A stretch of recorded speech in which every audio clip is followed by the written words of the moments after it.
So, I found my mom's secret will hidden in a shoebox under her bed, and instead of naming me, her only child, it gave everything to someone I had never even heard of.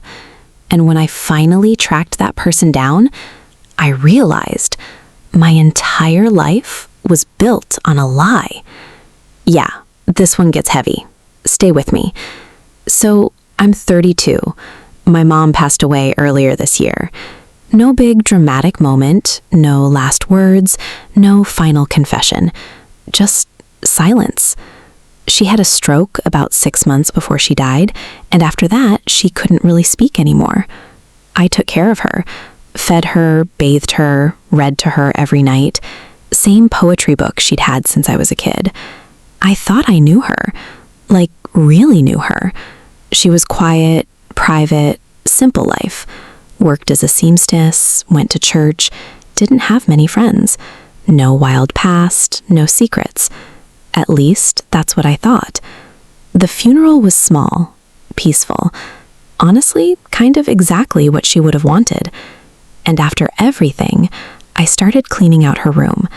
That's when I found it. A shoebox, hidden behind her winter boots, wrapped in a scarf I gave her for Christmas. That already felt weird. So I opened it, and inside, there was a will. Not the one I knew about, a different one, dated 2 months before her stroke, and it revoked everything. Everything she had ever left to me. The house. Her savings. Everything.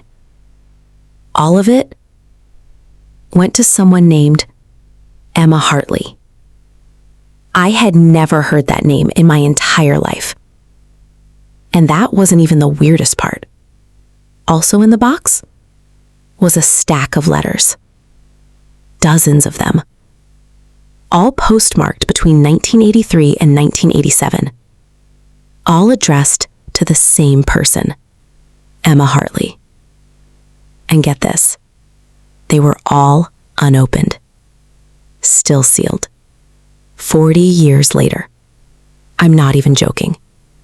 Who keeps unopened letters for decades? And why?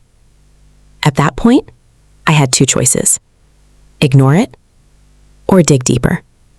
You already know what I chose. I hired a private investigator. Yeah, I went full movie mode. And honestly, best decision I ever made. Because in just 4 days, he found her. Emma Hartley, 61 years old, living alone in a small town near the Vermont border. No social media, no online presence. Just a P.O. box and a landline. So I called. It rang. Once, twice, 3 times, 6 times total. Then she picked up, and everything changed. I told her who I was. My name, my mother's name. Silence. Like complete silence. For several seconds. Then she said something I will never forget. I didn't think she'd remember me. That line messed me up. Because what does that even mean? Remember her how? From where? I asked if we could meet. She said no. Immediately. Hung up. Just like that.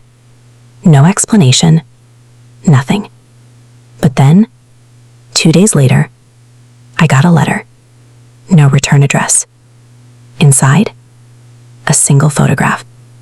It was my mom. Young, maybe early 20s, standing on a porch. And next to her was a little girl, holding her hand.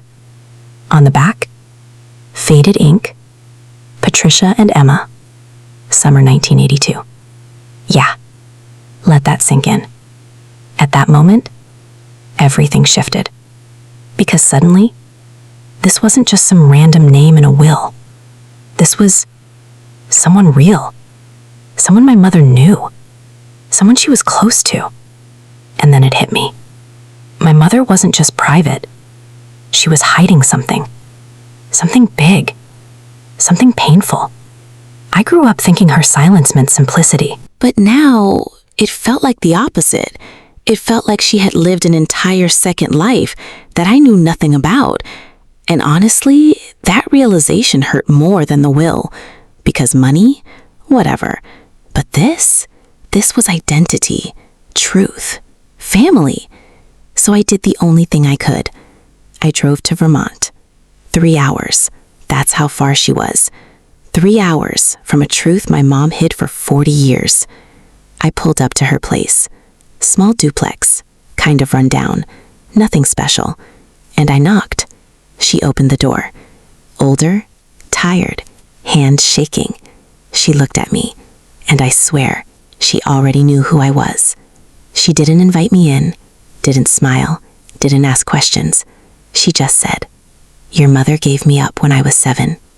Yeah, let that hit. 7 years old, given up. Not to adoption, not to foster care, but to her own sister, my aunt. The same aunt I grew up knowing as Aunt Maggie, the same one who died when I was 12.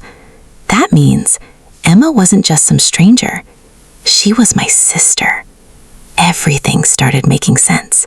But also, nothing made sense. Emma told me everything. My mom had her young, too young, undocumented, broke, alone. She couldn't raise a child and survive. So her sister, Margaret, took Emma in, raised her as her own, and made my mother promise never to tell the truth. Not to anyone, not even Emma. And my mom kept that promise for decades, 40 years. She lived with that. Emma grew up believing her mother abandoned her, left, disappeared, didn't care. And my mom let her believe that because she thought it was kinder than the truth.